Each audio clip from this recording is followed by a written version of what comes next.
Corey, what's up, man? I know you've been waiting to come chat. What's on your mind?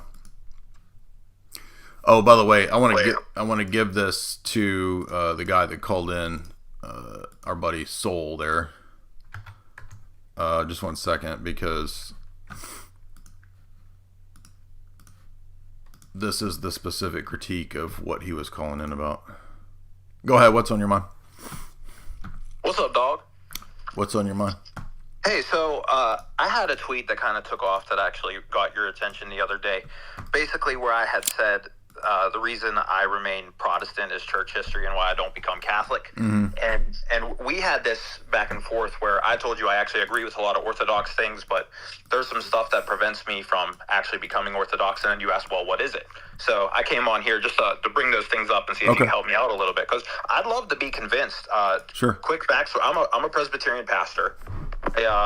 I was an inquirer in 2020 during COVID. It was an OCA church. I ended up not joining for a couple reasons, but actually some of those reasons that I had back then, I actually agree with now, but I'm just still not all the way there. And I'm getting to the point where I'm going to have to start teaching Orthodox things to Presbyterians from the pulpit, because I believe them so much, but there's still some things that hold me back. So I'm gonna lay out my biggest thing, and I want you to take over from there, if that's okay. Sure. What's the first one? Okay, so my big thing that I studied during my Master's of Divinity, and pretty much every single graduate paper I wrote on had to interlink Hebrews 8 and 9 with Leviticus 16. Basically, how Jesus fulfills the great high priesthood, and his atonement is the perfect atonement as compared to the atonement, sacrifice, and everything from Leviticus 16. Okay, so that's kind of where I'm coming from. And I came to the conclusion in reading Leviticus 16 that it seems like the Roman Catholic, and not as much, but still the Orthodox Church, have a conflation of terms when it comes to sacrifice and atonement, to where I just believe it's been bad exegesis, and Council of Trent has dogmatized and made it anathema that you have to believe that the Mass is a sacrifice. In particular, they use these words that I can't get along with. They call it the altar of the cross. Are you aware of this, the altar of the cross? Mm-hmm. Okay, so the thing is altars in the Old Testament and in the New Testament are not where atonement is made. So if in the Mass you're going in this transcendental, timeless place and you're revisiting the sacrifice, okay, cool, you're not getting any effects from the sacrifice, because the sacrifice has nothing to it. It's just one step in the process of atonement. In Leviticus 16, if you want to look at the Orthodox Study Bible, or if you want to look at the NKJV, there's a step-by-step process that the great high priest has to go through. The atonement is not done until every step is finished. Okay, well, first of all, I'm not sure why you think that we have to agree to Trent's definition. Why are you asking me about Trent? Well, because we're going to get to the liturgy of the Orthodox Church, where I believe how you treat the Eucharist, and where all of this kind of falls apart. But this has to lead up to it, or it's not going to work. Okay, so first steps are the priest has to wash himself. He has to put on new garments. Okay? Step number 2, they kill the animal outside of the tent. This is important. So animal is killed and the blood is shed outside of the tent.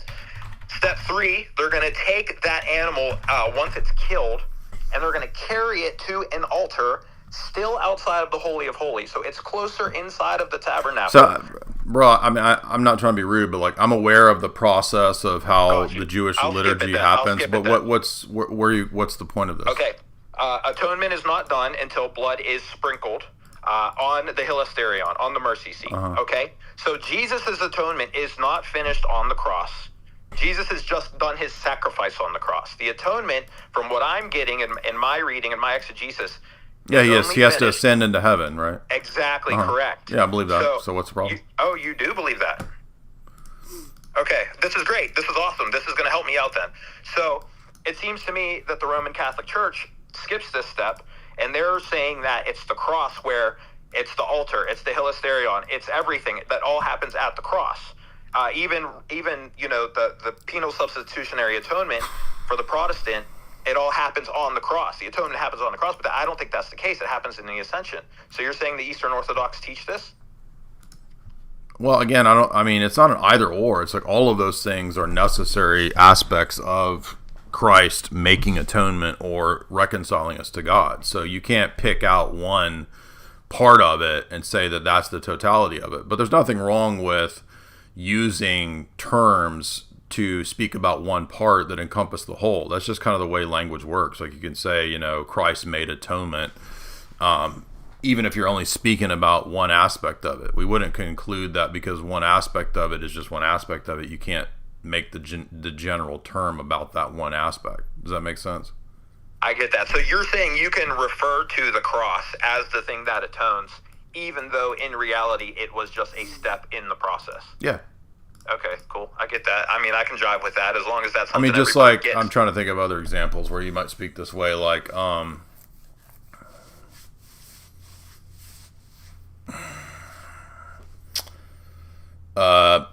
Ark of the Covenant, right? Like, is the Ark of the Covenant Jesus' human body, or is it Mary, or is it us walking around as individual people? All three.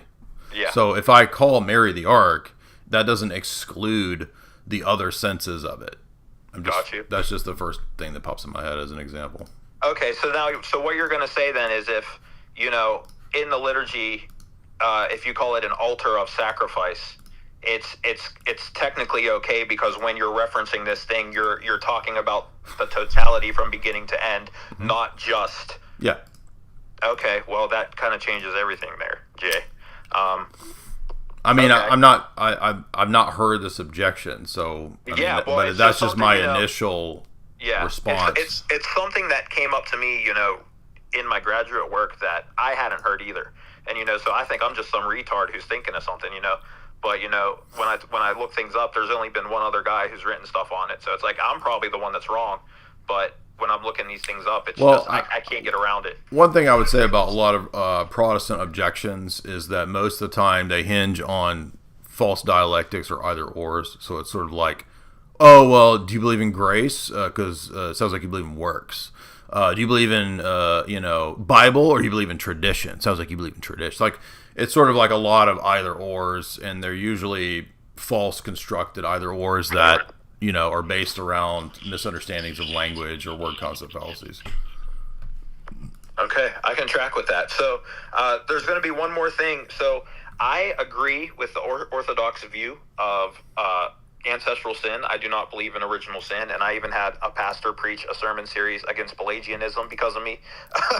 So, like, well, you're not going to be able to be a Presbyterian very long with that. Oh, that's what I'm saying, bro. So, like, I'm getting there. But anyway, so what's up with the intinction in the liturgy, and why do we choose it to go that way than take, eat, take, drink? I don't understand. What? So so I see in Scripture when Jesus commands and he institutes the Lord's Supper, he says, take this, all of you, and eat. And he says, drink this. So he says two separate things. He wants you to eat and drink separately. In Scripture, you know, I don't see a valid reason for intinction to be the way that the Eucharist is consumed.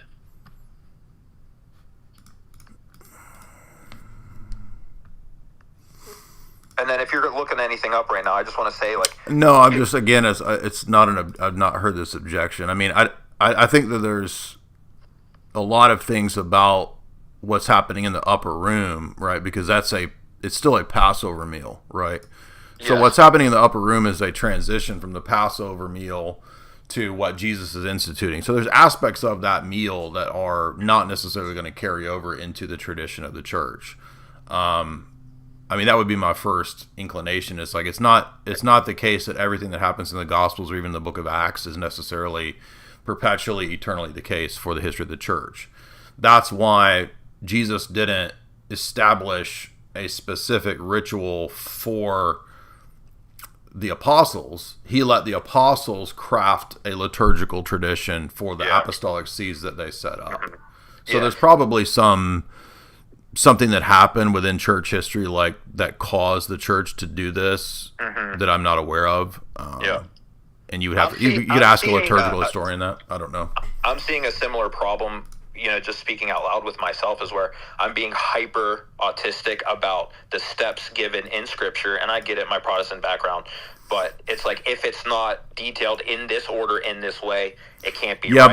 But there's something I'm rewiring. Yeah, there's not in the New Testament a written instruction of a liturgy, and I keep making this argument that that's on purpose, because Jesus wants us to trust the apostolic tradition, and that's precisely why he didn't put a divine liturgy within the Bible. Like, in divine providence, Jesus could have ordered it to where, Paul has an extra epistle that is the worship service, and then everybody would have had easy answers to to their worship service procedure questions, right? But there isn't one. Why? Well, there's some necessary reliance on tradition, and that's just one example. It's not the only example. I mean, the canon itself is another one of those examples. But if there's not a liturgical pattern of worship, explicitly a worship service in the Bible, the only other thing we could go to is tradition. So yeah, it was funny to me, because one of the main arguments I would make, and I'll stop taking up time because I waited a long time. I'm sure other people are too. But let me add one last point, is just that I don't think any church explicitly does every single ritual or operation identical to the New Testament. I know a lot of groups like Messianic Jews, or people like a lot of people want to try to do that, or restorationist, reformist movements, but I don't think anybody actually does it, because there's so many things in the written text itself that we don't know, and there's aspects that were occurring at the time of the Upper Room and then into the Book of Acts that were in that transition period, which are literally kind of impossible. Like Paul still in the Book of Acts, they're still going to the temple to pray, right? Yeah. And we can't do that. There's no temple. So should we build temples because the Book of Acts has a temple? That's the logic of evangel. I'm not saying you have this view, but evangelical premillennialists have this logic of well, we got to do everything that is happening in the Book of Acts, and there's a temple, and Paul and the believers are still praying in the temple. So we should support the Jews to have a third temple. I mean, that's ridiculous reasoning, because you're not understanding that the closing of that whole redemptive historical period is the destruction of the temple. 70 AD is a big part of this, right? So when the temple's removed, there's no more need for Jewish temple. The Orthodox Church is the Jewish temple, the true spiritual Jewish temple, right? Yes, correct. Yeah, you said it exactly. It's right to call me out on that too, because I am that way. I don't want to intinct, because in John 13:21 through 26, the only one who intincts is Judas. In the King James, they say the one I give the sop. That's somion in Greek. It's like a piece of bread dipped in the common dish. So I'm like, Judas is the one that has but again, remember, we're not having a Passover meal. It's not literally, we're not literally redoing Jewish Passover. We're doing the new Passover, right? Correct. So not every aspect of Jesus's upper room Passover meal is going to necessarily transition into what we do. Volpe says his argument is the Orthodox do intinction because in the early church there were false converts that were stealing the Eucharist to do rituals. Taint nothing, $20. Excuse me, never mind. That was a different topic. But so that's one response on that. Cool. Yeah, and that still happens today with black masses. So I get it, dude. Yeah. I appreciate you. No, hey, great questions, and feel free to hop on anytime.